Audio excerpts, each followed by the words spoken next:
Welcome so much, you guys. It's been such a great day so far, leading HR in the new world of work. Wow, I cannot believe the amazing thoughts and insights we've had already this morning. And we are kicking off the panel. So say hi to your fabulous panel, but we are going to be focusing on a topic called building HR, a people-centric HR function. I'm going to...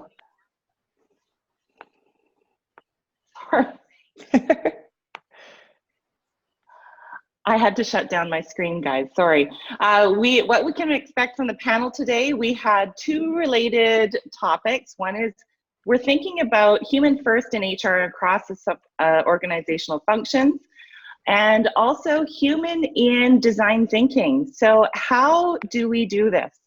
Now, I'm going to jump into panel introductions. We have myself, I'm going to be the moderator for this panel, and your experienceologist. Then we have Marianne,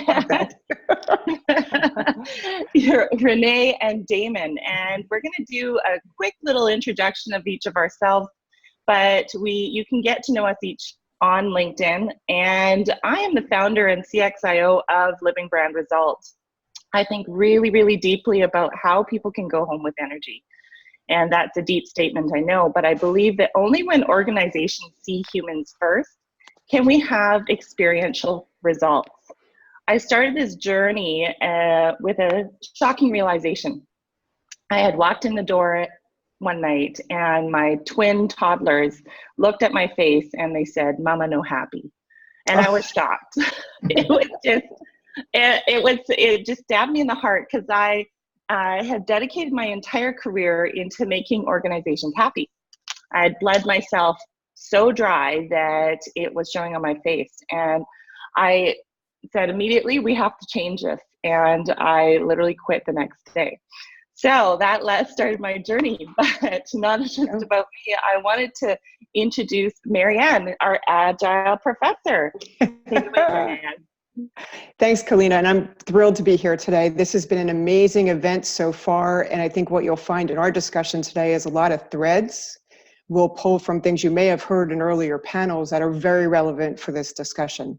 I am the founder and CEO of C3 Talent Strategies. My firm focuses on optimizing business performance at the intersection of talent and strategy, and we heard a lot about that all throughout the day. I am a former CHRO, so I did what Kalina just described, not quite to that tone, don't have twins, but did the corporate exit end of last year to start my own practice. I am also an adjunct professor at NYU, where I teach in the human capital graduate programs and on staff at Rutgers as well in their executive ed arm for HR certification programs.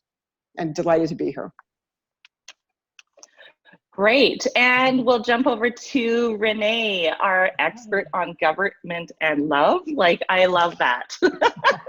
Good morning, hi.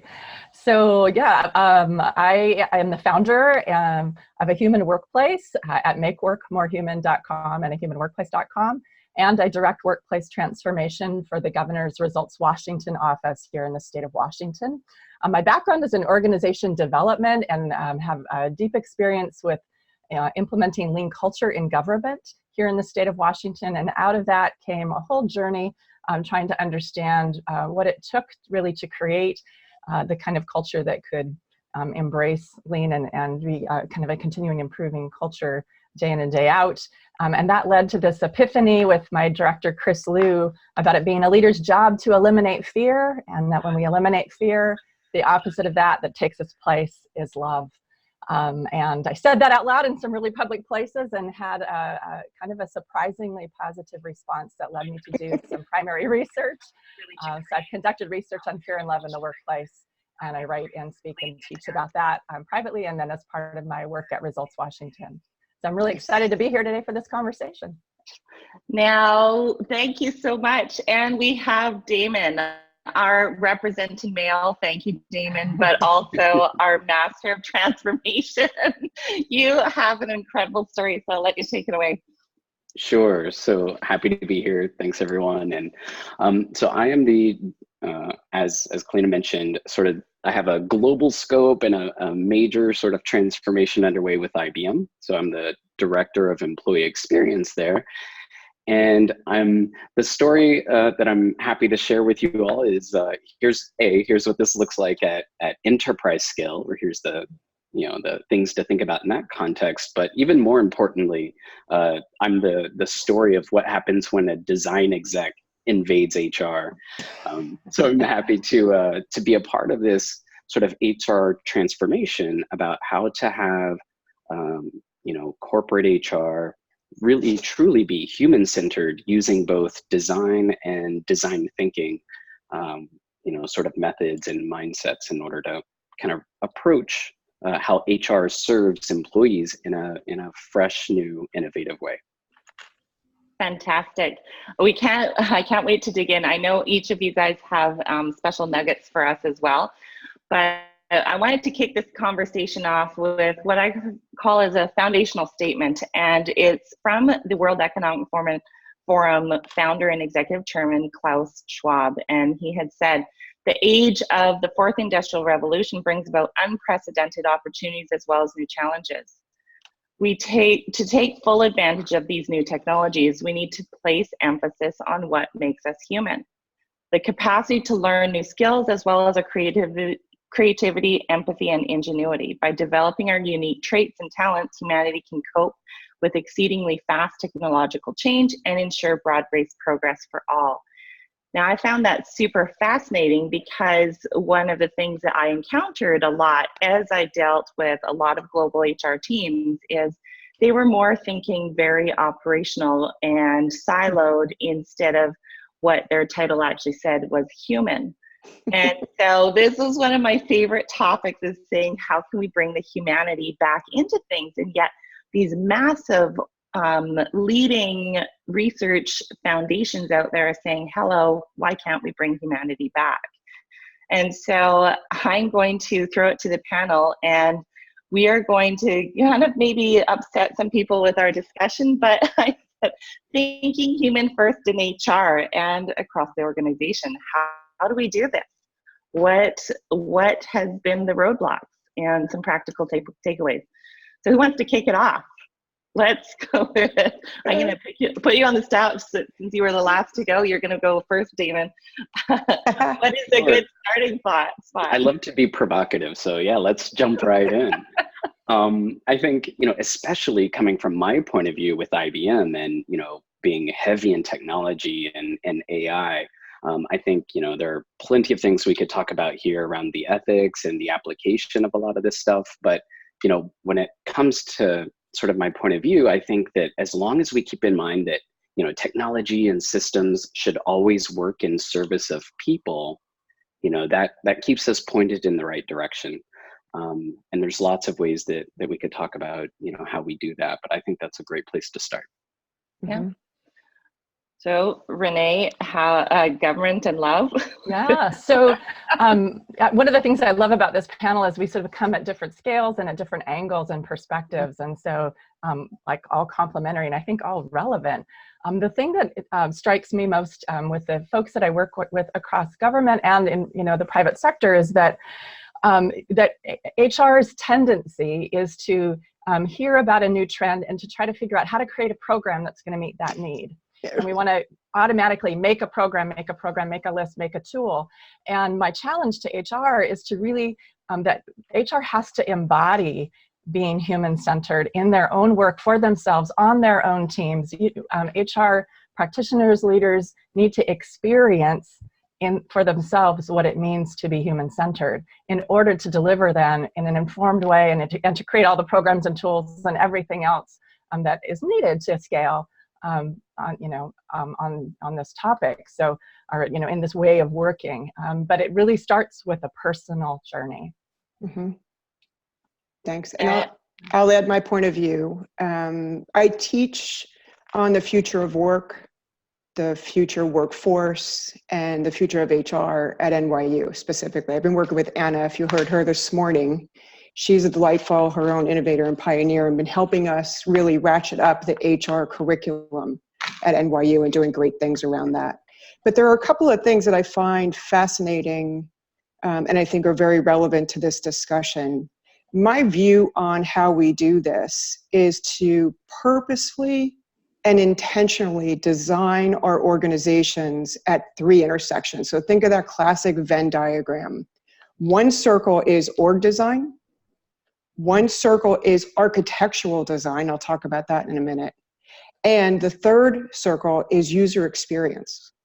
And we have Damon with us, who comes with this marketing and design element, which is part of that user experience. But I think you're seeing this convergence of skill sets and thinking now coming into HR that helps us get to that place, right? The metaphor I like to use is we can architect a really great house, but there's no guarantee you're going to have a loving home with a loving family in it unless we do all these other things. And so that's, I think, at the epicenter of where we need to focus as a function in order to create that container for a really phenomenal people-centric organization that wins in the market. That's the ultimate goal. If we have successful organizations, everybody wins, right? Employees feel good about the work that they do. They're excited to come to work every day. Our customers are happy. Our shareholders are happy. It's a win all the way around. That's great, but I always bump into the question, where do I start? This seems overwhelming. How can I do this? Oh my gosh, but this is the way we've always done it. I'm sure we've all had these questions. Yep. Now, Damon, I'm going to throw that to you because, oh my gosh, hundreds of thousands of employees, that must have been a paralyzing thought. Where do we start? What do we do? Yeah, I think there's a couple thoughts I have. The first one, Rene actually touched on when she was starting to talk about the HR professional's journey. One thing that we've found is that, most HR professionals are very deep subject matter experts on the policies and the programs and sort of the technical details of HR programs. But it wasn't until we really brought this idea of leveraging the voice of the employee and getting their context and using them as sponsor users as we're designing and developing, new experiences in HR solutions. That has been very impactful for us, because it's easy to make the assumption that I'm a deep SME, I'm also an employee, therefore I can design these experiences and these programs. And it's not until we can put ourselves in the shoes of those that aren't close to all of this stuff that we can truly start to design experiences that will resonate with them. And that's the real value. That's the real outcomes we're trying to drive. These experiences need to be in service of business outcomes. And so that helps us, design for the true users of these programs and these experiences. Absolutely. And the second thought that I wanted to throw in was just about how, functional silos have helped us as HR organizations really optimize for efficiency. But if your companies are anything like what we've experienced, that efficiency allows functional or specific HR teams to execute really quickly, but it means that everyone's engaging with their employees differently and separately. And so from the employee's point of view, this starts to become incredibly fragmented, noisy, confusing, which also can decrease the actual outcomes we're trying to achieve. So, finding ways to optimize the organization for employee experience can be a huge cultural shift for the organization that really helps us drive outcomes in new human-centered or employee-centered ways. Yeah. How many times has HR gone in the back room or the dungeon and done a reorg in a vacuum and never talked to anybody in the business? And then we wonder why it fails, right? It doesn't work. We never ask them how it really happens, what needs to be in or out, right? And we need to get more comfortable with that. I think to answer your question, Colleen, I think there's 2 key things about getting to that structure we're all talking about. Is 1, it has to be co-created. Anything that is just an HR initiative will fail. Yeah. The second thing is, and I'm a big believer, I don't want hostages.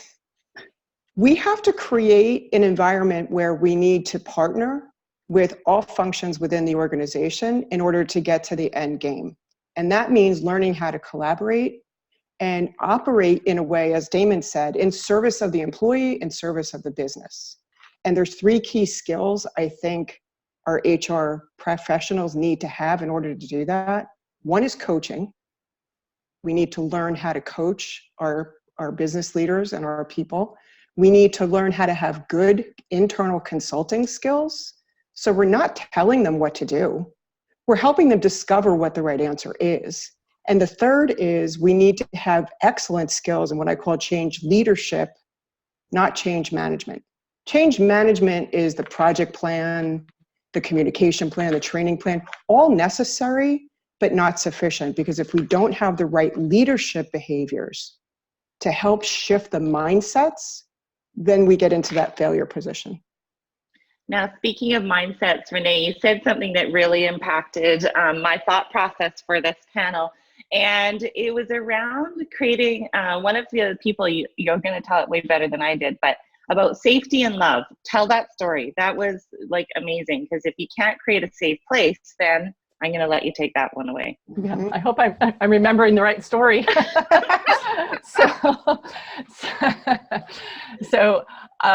In my research, I've interviewed people and asked them to tell me stories about times when they feel afraid at work and times when they feel loved at work.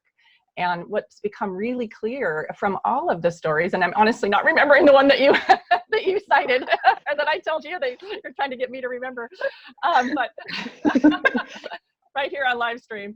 But it was good, Rene. Yeah, I'm sure it was. Really It was good. But in all of these stories, though, what's become clear is just how damaging fear is, that we don't do our best, we can't be our best, we can't contribute when we're afraid. And so essentially, the opposite then is making an environment, and HR has a crucial role in partnering with business leaders to help leaders, first of all, know that leading from a space of fear is not going to get the business results. The research shows that, the neuropsychology shows that, we all know that. So why on earth are we still doing that? And as HR leaders and impact influencers, we should be helping leaders understand that good news, you get to show up and be human at work, and that's going to get you better results. People feel psychologically safe, and then better things happen. I think part of this is about throwing off, helping the business throw off the industrial era models of thinking about people as tools and as parts and as cogs to be replaced. Mm-hmm. And instead, honestly realizing that HR came of age in an industrial model. And so we are, just like our organizations, we are, embedded with all of these ways of thinking about people and systems and how we do our work that we don't even realize, because it's so built into our thinking and language. And really, I think we need to sort of rebirth how we think about organizations and HR in a more, sort of for the era of empathy, and in a much more human-focused way that's going to deliver the results that everyone is seeking. But we can play a key role in helping leaders understand the benefits of that, the business case for that, and then building the skills and abilities to actually do that, to show up day to day in ways that really demonstrates care for human beings. Yeah, I love that thought, Rene, and exactly why I mentioned coaching skills. Exactly. Yeah. Because in my experience, particularly with executives, the farther you grow in your career and higher up in rank, the more difficult it becomes for them to be vulnerable. Yep. And that coaching capacity as HR leaders, we can really help them find the right spots for them where they can still be authentic and lead the company in a positive direction. But to your point, get closer to what's real. Get closer to helping us really be effective human beings back in the workplace. Right.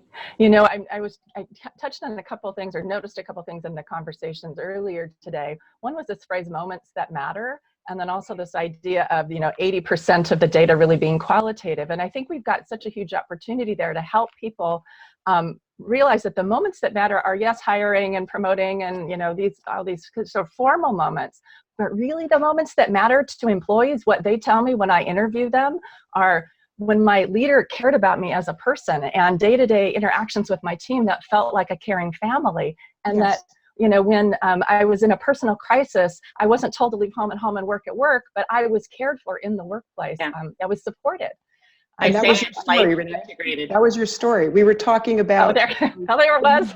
Remember when we walk into the workplace and nobody even bothers to say good morning or say hello? Oh, right. Right?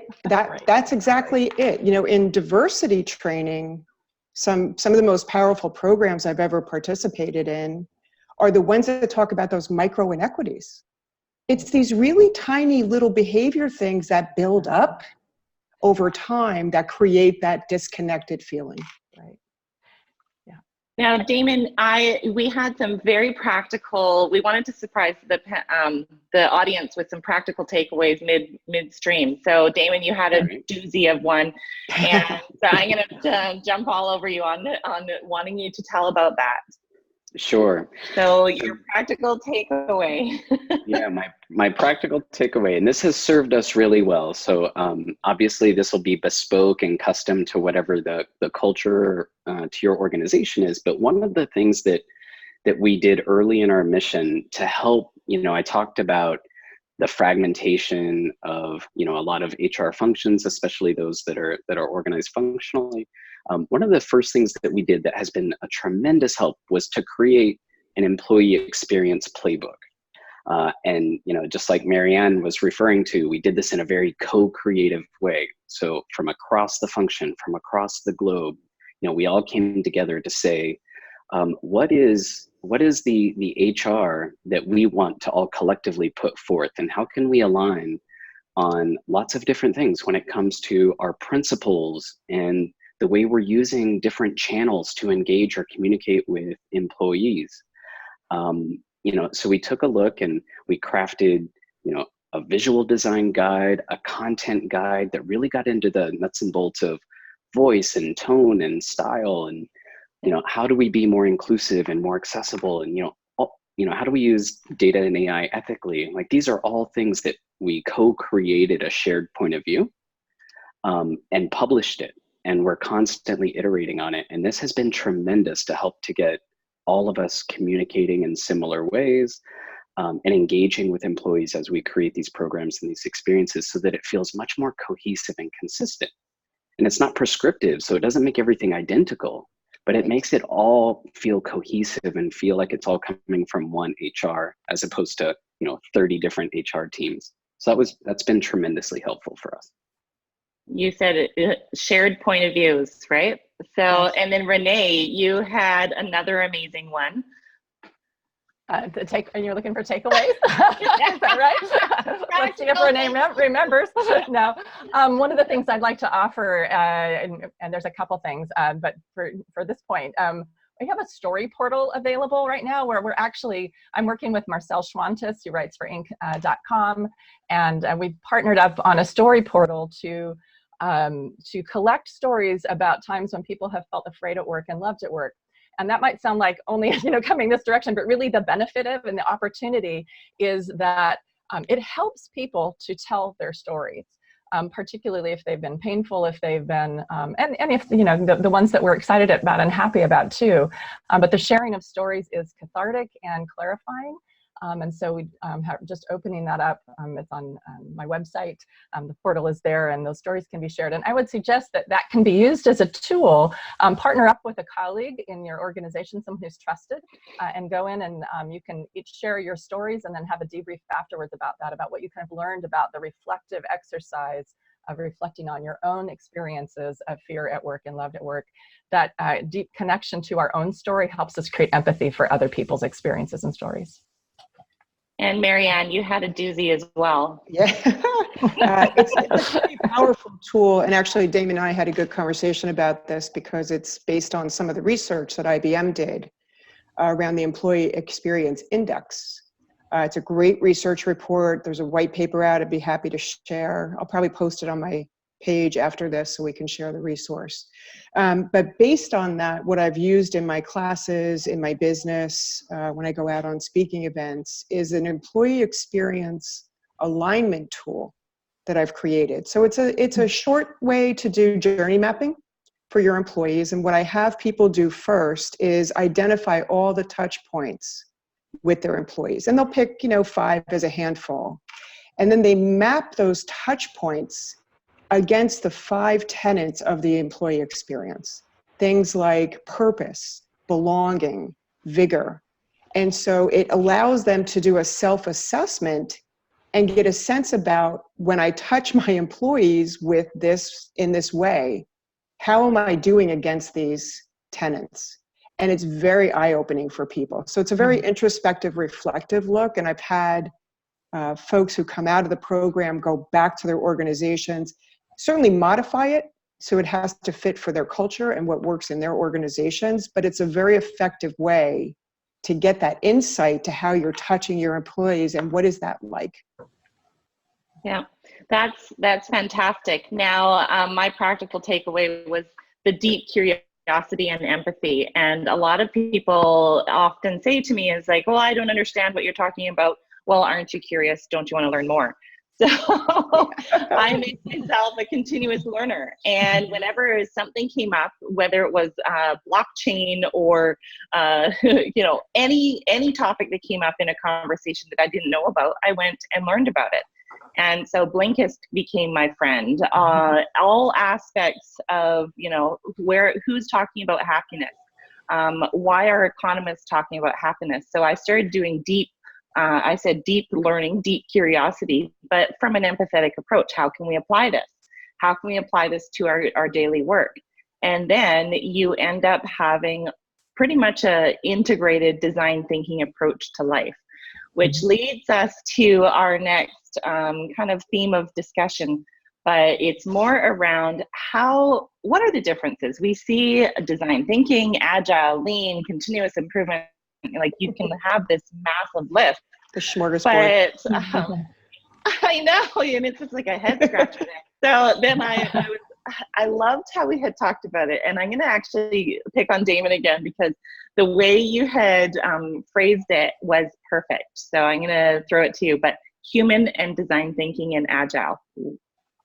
All right. I'm not sure how I phrased it last time, but let's hope it's good the second time. Moments of brilliance, Damon. Yeah. So I could talk about this one forever, but I'll try to keep it somewhat short, which is, from my point of view, these are, when we think about design thinking, we think about agile, we think about lean, these are all approaches that product teams have used to have a lot of success around crafting innovative solutions that meet the needs of their customers or their clients.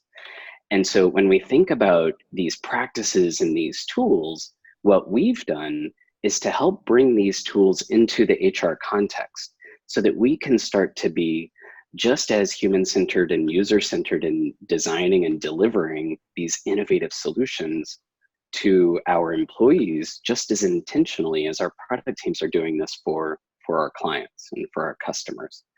And so when one of the models that we use at IBM is this, fairly, I would say, standard approach, which is kind of that 3-way Venn diagram of, product management working hand in hand with design, working hand in hand with engineering, and really that it takes all 3, business, user, and delivery to make these solutions a reality and making sure that's balanced.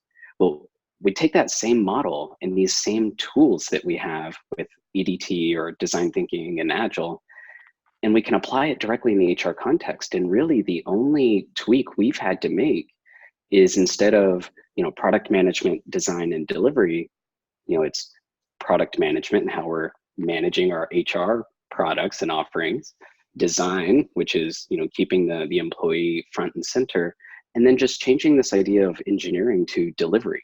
So our products, our solutions, our programs, yes, they may have a digital footprint, but maybe they don't. Maybe they're physical. Maybe it's a policy. Maybe it's some other program. But if we just make that tiny tweak, we can use all these same approaches and toolkits and mindsets and frameworks to reimagine, how HR is serving the employee. And so yeah, a lot of great ways on how that comes together. And maybe I can talk about that in a few minutes, but yeah, I think that's a great start.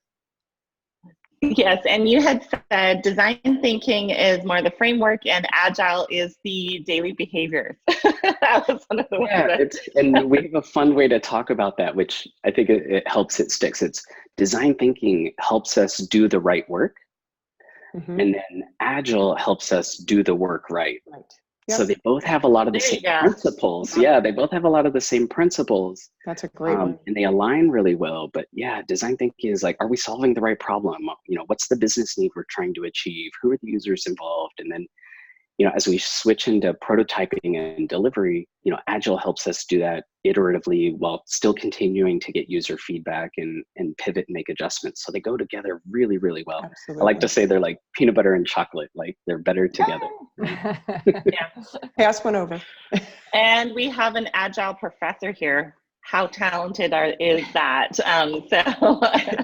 But I absolutely agree with Damon. I love the way you described that. I also would say, to your point earlier, Colleen, and we've heard this also in the other threads today, how do I get started?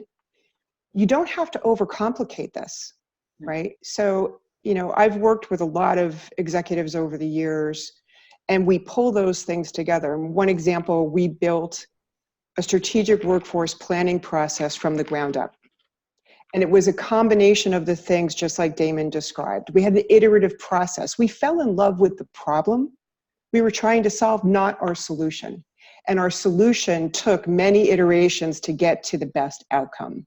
And in the design thinking components, we engaged the business from the get-go.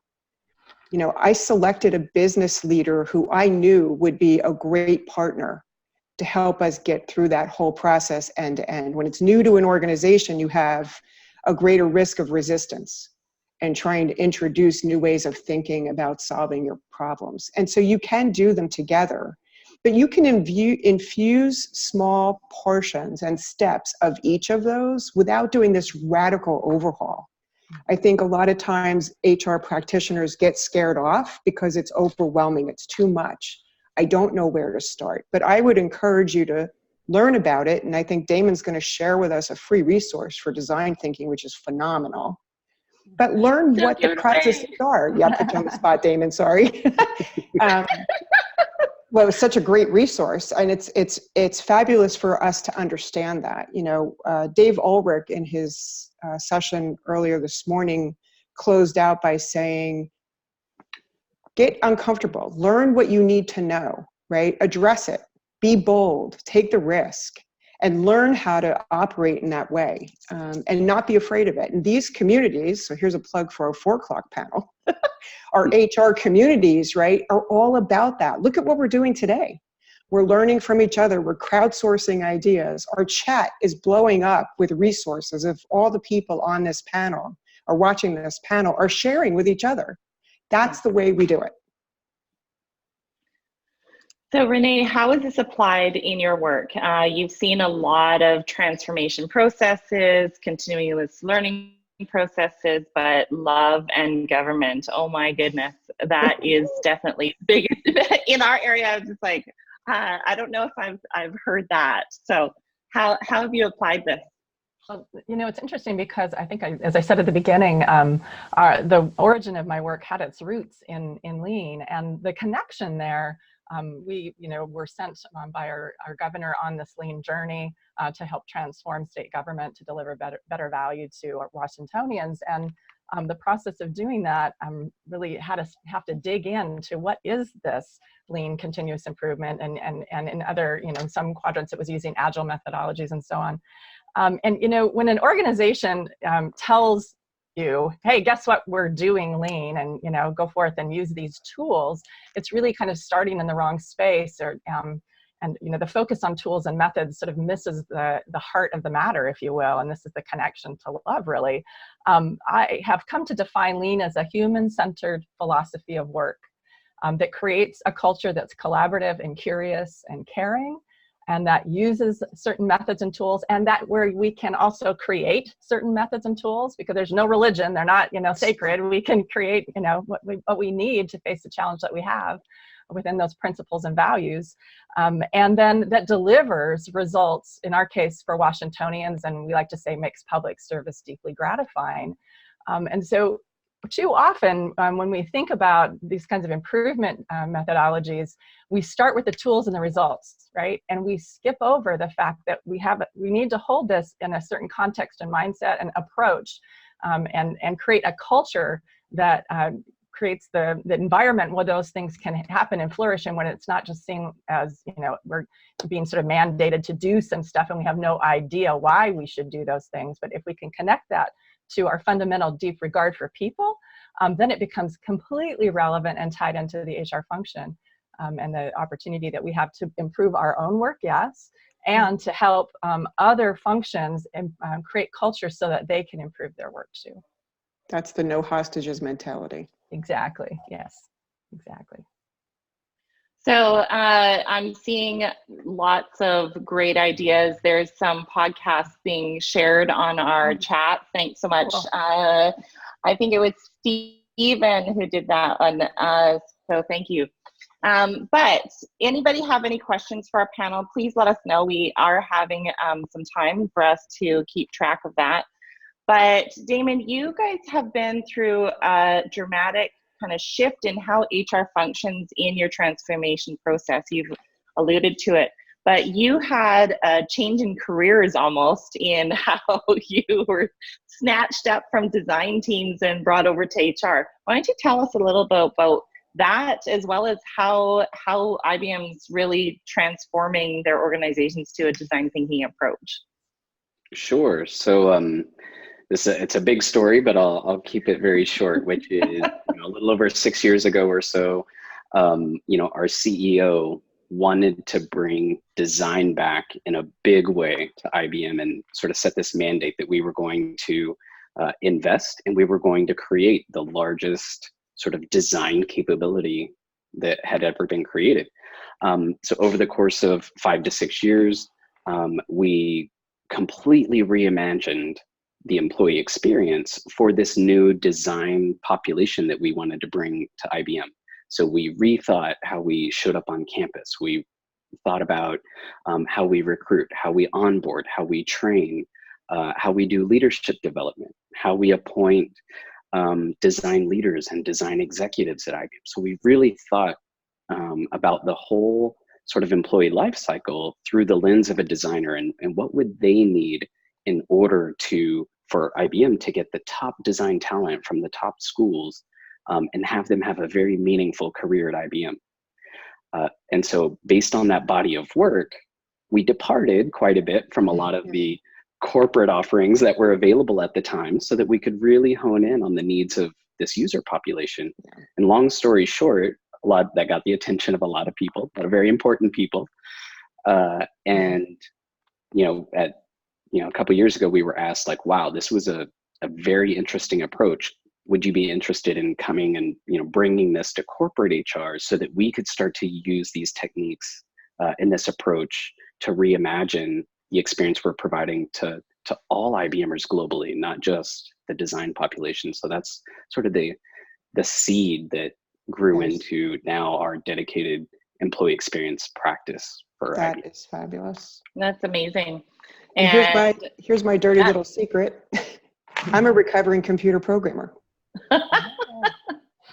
So and we've heard this before on the other panels today and other places, but at some point we all work in technology. Mm-hmm. And being able to have that mindset, whether you're a programmer, developer, it doesn't matter, but being fluent on the technology aspects and what that can do for us in terms of process and data and outcomes. I loved what Anna said this morning.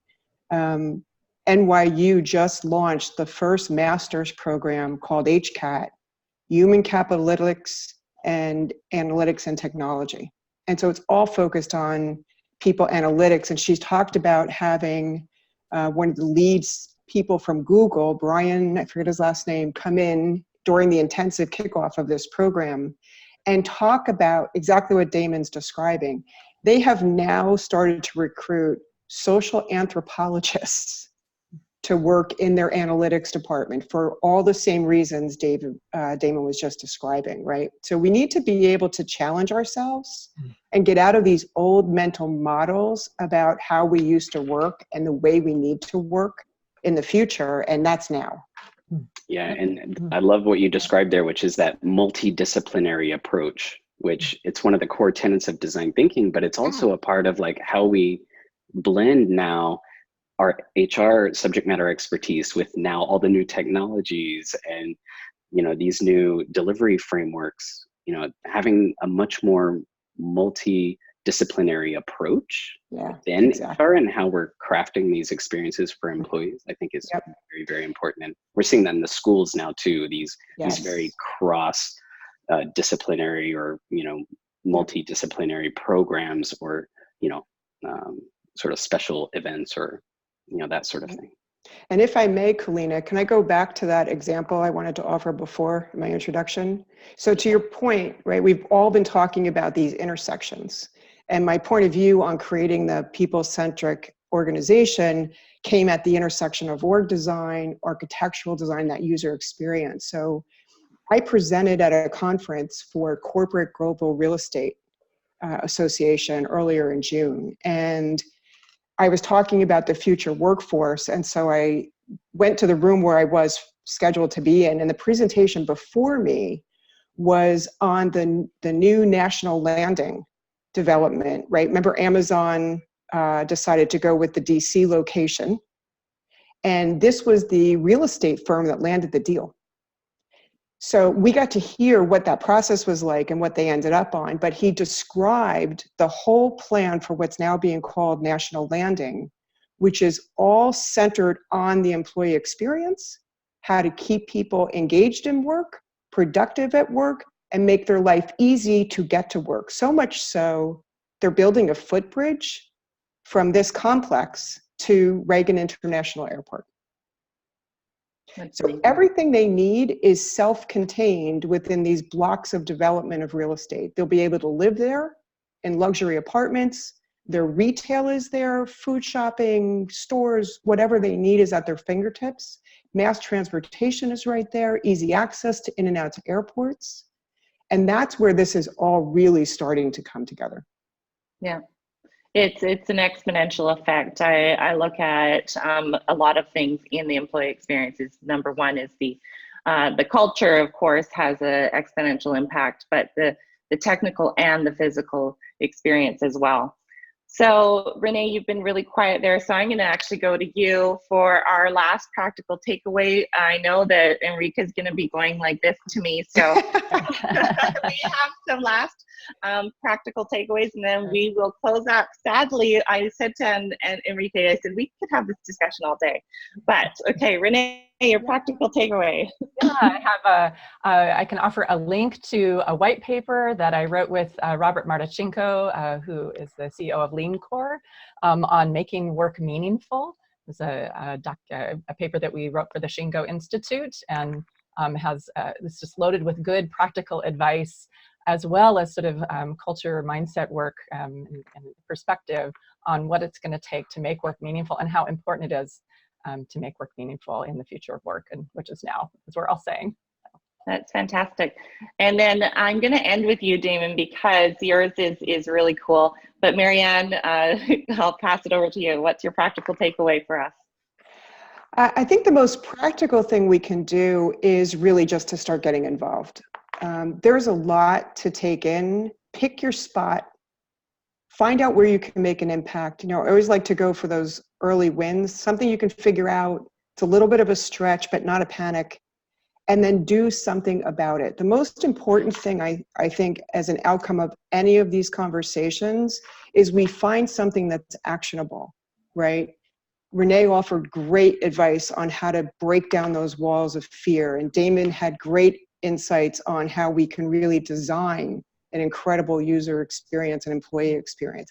Find some nugget that you can take hold and take back and start to do something with. Yeah. And Damon, see, no one's going to miss out. Okay, we've had consistent numbers. So here it is, Damon. What do you have to offer?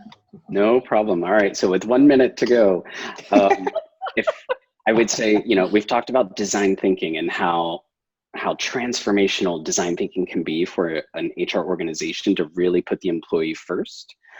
If you want to be just like thousands of our own HR professionals at IBM, Our IBM design thinking, our version of design thinking, is called Enterprise Design Thinking, is available for free on our website. So I'm going to throw the link here into the chat. But there's 3 to 4 hours of enablement on the core of design thinking, which is really fantastic. There's also some content in there about designing for AI, which is also really incredible. But no, I think this is a great place to start for any HR professionals. Give it to your teams, come together, take some of the courses together, and start to use a design thinking approach to put the employee back at the center of our HR experiences. It's a Awesome. fantastic resource. It is a Thank fantastic you resource. all. This is amazing. I'll just quickly close off here, but thank you everyone in the audience for staying engaged. But I say, be deeply curious with empathy. That's where you start. You have to meet your teams where they're at. You cannot give them language that they don't understand. So, but also realize that you don't have to have all the information ever. You start at 60%. So do some research, get started, but give yourself the permission to have the deep curiosity in this process. Then you can start making a difference that people will love. So thank you so much for joining us. And I can't wait to continue this conversation with everyone individually. I'm sure all of our panelists will welcome the interactions from the LinkedIn and Hacking HR community. Thank you so much, you guys. Thanks, everybody. This was great. Thanks. Thank you. Bye-bye. Bye-bye.